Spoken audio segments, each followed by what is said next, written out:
effective next Wednesday, all businesses of any type are allowed to open 100%.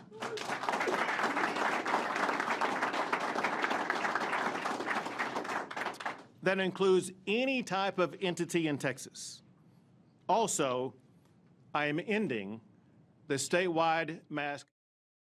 Dr. Munir, I love speaking to you. We speak a lot to you. Your reaction when you heard this news about the state of Texas?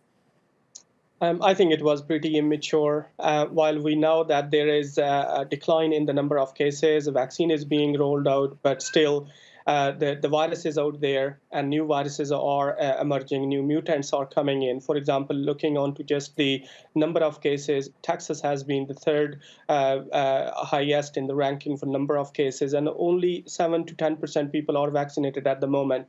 And lifting these restrictions early in time, meaning you are inviting the virus not only just to infect, but mutate more and more. And so if you had the ear of the Texas governor, what would you be advising him?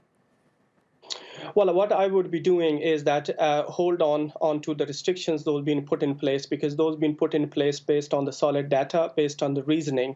And if we see the number of cases are declining, that is because of those restrictions. So if you lift them up early, we have witnessed so many times in this life of this pandemic is that early preparedness has been the key, but lifting these measures prematurely bring in the viruses at a very high pace, and that's why we have seen so many waves. And now the new mutants are coming in, and those are posing new challenges. So we have to hold on what we are doing before we have a full control on this pandemic.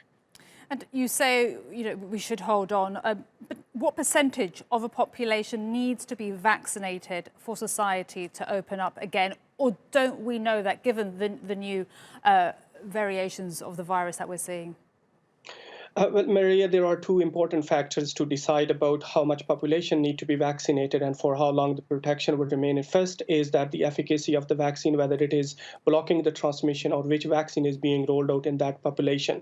Given the global situation as we are in, my calculation indicates that at least 70% of the people need to be vaccinated with a vaccine that is 80% or above effective, because that is the ratio for the herd immunity by which we will be interfering with the transmission of the infection from one person to another person and from one community to another community. And until 70% of the world population is not vaccinated, I don't think that anybody can claim the victory and handle on the pandemic. So until 70% of the world population is vaccinated.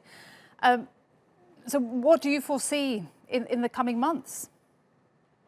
What I'm seeing, Maria, is that most of the developed nations, particularly in the Europe and America, they would be able to vaccinate their population to 60–70% of the ratio quite quickly, within 2021. But the virus would be lingering on into the developing nation. They have very limited access to the vaccines. At the moment, more than 130 countries are out there in the world that have not yet received a single dose. And a COVAX facility set by the WHO cannot keep their promises to provide 20% of the vaccine to these developing nations. At the moment, only 6 countries in Africa, they have received few thousands of doses of the COVAX facility. So basically, we are really behind the curve to really have a good control on this pandemic.